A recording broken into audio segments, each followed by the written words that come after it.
ശരി, നമുക്ക് നേരെ വിഷയത്തിലേക്ക് കടക്കാം. ഈ പ്രപഞ്ചത്തിലെ ഏറ്റവും വലിയ, ഇതുവരെ പൂർണ്ണമായി ചുരുളഴിയാത്ത ഒരു രഹസ്യത്തിലേക്കാണ് നമ്മൾ ഈ എക്സ്പ്ലെയിനറിലൂടെ പോകുന്നത്. അതായത്, നിങ്ങളുടെ മനസ്സിനത് നിലനിൽക്കുന്നുണ്ടെന്ന് യഥാർത്ഥത്തിൽ എങ്ങനെയാണ് അറിയാൻ കഴിയുക? വളരെ കൗതുകകരമായ ഈയൊരു ഡിറ്റക്റ്റീവ് അന്വേഷണമാണ് നമ്മളിന്ന് നടത്താൻ പോകുന്നത്. ഇതൊന്ന് ചിന്തിച്ചു നോക്കൂ. തികച്ചും ഇരുട്ട് നിറഞ്ഞ ഒരു മുറിയിലാണ് നിങ്ങളുടെ മനസ്സ് എന്ന് കരുതുക. നിങ്ങളുടെ ചിന്തകളെ നിങ്ങൾക്കൊരു ത്രാസിലിട്ട് ഭാരം നോക്കാനോ അല്ലെങ്കിൽ ഒരു സ്കെയിൽ വെച്ച് അളക്കാനോ ഒന്നും കഴിയില്ലല്ലോ, അല്ലേ? നമ്മൾ സംസാരിക്കുന്നുണ്ട്, ചിന്തിക്കുന്നുണ്ട്. പക്ഷെ ആ ചിന്തകൾക്കൊന്നും ഭൗതികമായ ഒരു രൂപമില്ല. അങ്ങനെയെങ്കിൽ നിങ്ങളിവിടെ നിലനിൽക്കുന്നുണ്ടെന്ന് നിങ്ങൾക്ക് തന്നെ എങ്ങനെ തെളിയിക്കാൻ കഴിയും? അപ്പോൾ ഇവിടെ നമ്മൾ മനസ്സിലാക്കേണ്ട ഏറ്റവും പ്രധാനപ്പെട്ട കാര്യം ഇതാണ്. നമ്മൾ നിലനിൽക്കുന്നുണ്ടെന്ന ആ പെട്ടെന്നുള്ള തിരിച്ചറിവും, അതായത് നമ്മൾ അതിനെ ആനെസ്റ്റി എന്ന് വിളിക്കും. അതല്ലെങ്കിൽ നമ്മൾ യഥാർത്ഥത്തിൽ എന്താണ്, നമ്മുടെ സ്വഭാവം എന്താണ് എന്നതിനെക്കുറിച്ചുള്ള ആഴത്തുള്ള അന്വേഷണവും, അതായത് ക്വിഡ് ടെസ്റ്റും, ഇവ തമ്മിൽ വലിയൊരു വ്യത്യാസമുണ്ട്. നമ്മൾ ഉണ്ടെന്നറിയുന്നത് പെട്ടെന്നുള്ളൊരു വെളിപാടാണ്. എന്നാൽ നമ്മൾ എന്താണെന്ന് കണ്ടെത്തുന്നത് ശരിക്കും ഒരു വലിയ ഡിറ്റക്റ്റീവ് വർക്ക് തന്നെയാണ്. ഉദാഹരണത്തിന്, രാത്രി ഇരുട്ടിൽ പെട്ടെന്നൊരു ശബ്ദം കേൾക്കുമ്പോൾ അവിടെ എന്തോ ഉണ്ടെന്ന് നമ്മൾ അറിയുന്നു. അതാണ് അസ്തിത്വം. എന്നാൽ ലൈറ്റ് ഇടുമ്പോൾ അത് നമ്മളെ വളർത്തുപൂച്ചയാണെന്ന് മനസ്സിലാക്കുന്നതാണ് അതിൻ്റെ സത്ത അഥവാ എസെൻസ്. നമ്മുടെ സ്വന്തം മനസ്സിനെ കണ്ടെത്താൻ ദാർശനികർ പ്രധാനമായും 2 വഴികളാണ് കാണിച്ചു തരുന്നത്. ഒന്ന്, നിരന്തരമായ നിരീക്ഷണത്തിലൂടെയും യുക്തിയിലൂടെയുമുള്ള സ്കോളാസ്റ്റിക് പാത. മറ്റൊന്ന്, പെട്ടെന്നുള്ള തിരിച്ചറിവിലൂടെയുള്ള അവബോധജന്യമായ അഥവാ ഇൻറ്റ്യൂറ്റീവ് പാത. ഇവ രണ്ടും തീർത്തും വ്യത്യസ്തമായ ദിശകളിലേക്കാണ് വിരൽ ചൂണ്ടുന്നത്. അപ്പോൾ ഈ സങ്കീർണമായ വിഷയത്തെ നമ്മൾ 5 ഘട്ടങ്ങളിലൂടെയാണ് ഇന്ന് പരിശോധിക്കാൻ പോകുന്നത്. 1. നിലനിൽപ്പിന്റെ രഹസ്യം. 2. Scholastic blank slate. 3. നമ്മുടെ മറഞ്ഞിരിക്കുന്ന സത്തയെ കണ്ടെത്തൽ. 4. ബോധത്തെക്കുറിച്ചുള്ള മറ്റ് കാഴ്ചപ്പാടുകൾ. ഒടുവിലായി 5. ആധുനിക ഫിനോമെനോളജിക്കൽ മാറ്റങ്ങൾ. ശരി, ഒന്നാമത്തെ കാര്യത്തിലേക്ക് വരാം. നിലനിൽപ്പിന്റെ രഹസ്യം അഥവാ ദി മിസ്റ്ററി ഓഫ് എക്സിസ്റ്റൻസ്. നിങ്ങൾക്ക് ചുറ്റും യാതൊരു കാഴ്ചകളോ ശബ്ദങ്ങളോ ഇല്ലാത്ത തികച്ചും ശൂന്യമായൊരവസ്ഥയെക്കുറിച്ച് ഒന്ന് സങ്കല്പിച്ചു നോക്കൂ. നിങ്ങളുടെ ഓർമ്മകളോ അല്ലെങ്കിൽ നിങ്ങളെക്കുറിച്ചുള്ള വിവരങ്ങളോ ഒന്നുമില്ലാത്തൊരു ബ്ലാങ്ക് അവസ്ഥയാണെങ്കിൽ കൂടി അവിടെ അത്ഭുതപ്പെടുത്തുന്ന ഒരു കാര്യമുണ്ട്. നിങ്ങളുടെ ബോധം അഥവാ കോൺഷ്യസ്നെസ് അവിടെ വളരെ വ്യക്തമായി നിലനിൽക്കുന്നുണ്ട്. അതാണ് ആർക്കും നിഷേധിക്കാൻ കഴിയാത്ത നിങ്ങളുടെ അസ്തിത്വത്തിന്റെ ഏറ്റവും അടിസ്ഥാനപരമായ തെളിവ്. ഇനി നമുക്ക് 2ാമത്തെ ഘട്ടത്തിലേക്ക് കടക്കാം. അതാണ് സ്കോളാസ്റ്റിക് ബ്ലാങ്ക് സ്ലേറ്റ്. ജനിക്കുമ്പോൾ നമ്മുടെ മനസ്സ് തികച്ചും ശൂന്യമായ ഒരു സ്ലേറ്റ് ആണെന്നാണ് സ്കോളാസ്റ്റിക് ചിന്തകർ പറയുന്നത്. ഇത് കേൾക്കുമ്പോൾ ഒരുപക്ഷെ നിങ്ങൾക്ക് അതിശയം തോന്നിയേക്കാം.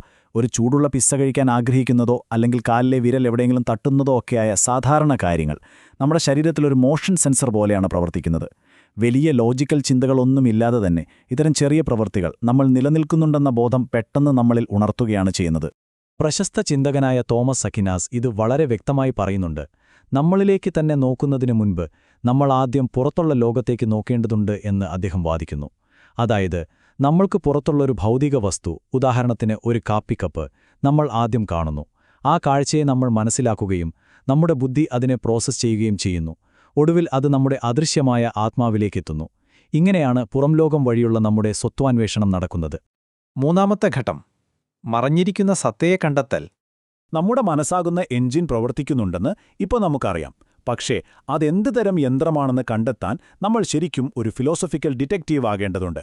ജനലുകളില്ലാത്ത പൂട്ടിയിട്ടൊരു ഫാക്ടറി സങ്കൽപ്പിക്കുക.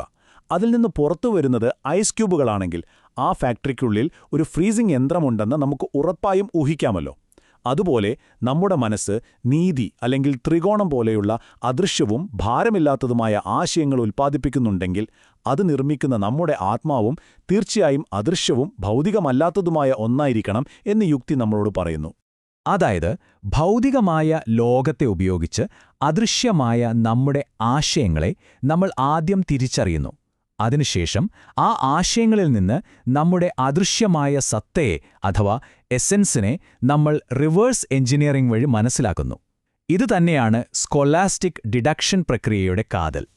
4ാമത്തെ ഘട്ടം, ബോധത്തെക്കുറിച്ചുള്ള മറ്റ് കാഴ്ചപ്പാടുകൾ.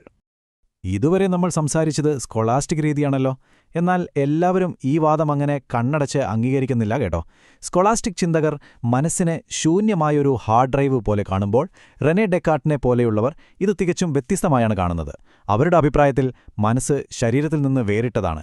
മാത്രമല്ല, ജനിക്കുമ്പോൾ തന്നെ ചില ആശയങ്ങൾ ഒരു സ്മാർട്ട് ഫോണിൽ സോഫ്റ്റ്വെയറുകൾ മുൻകൂട്ടി ഇൻസ്റ്റാൾ ചെയ്തതുപോലെ നമ്മുടെ മനസ്സിലുണ്ടെന്നാണ് അവർ വാദിക്കുന്നത്. ഇതൊന്ന് ആലോചിച്ചു നോക്കൂ.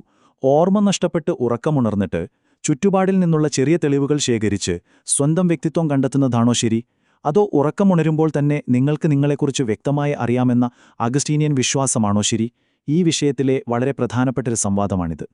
സത്യത്തിൽ ഡെക്കാർട്ടിന്റെയും അഗസ്റ്റിന്റെയും ചിന്തകൾ ഭൗതിക ലോകത്തെ പൂർണ്ണമായും മാറ്റി നിർത്തുകയാണ് ചെയ്യുന്നത്.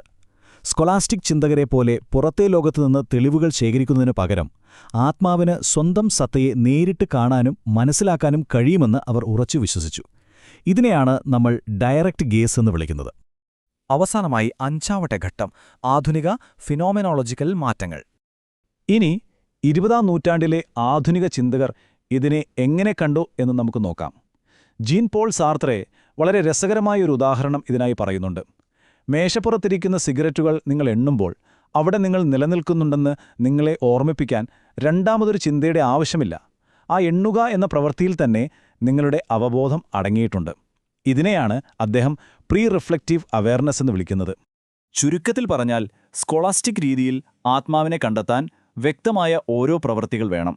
എന്നാൽ സാർത്രെയുടെ വീക്ഷണത്തിൽ നമ്മൾ എന്തെങ്കിലും അനുഭവിക്കുമ്പോൾ തന്നെ അവിടെ തുടർച്ചയായ ഒരു അവബോധം എപ്പോഴും ഒളിഞ്ഞിരിപ്പുണ്ട്.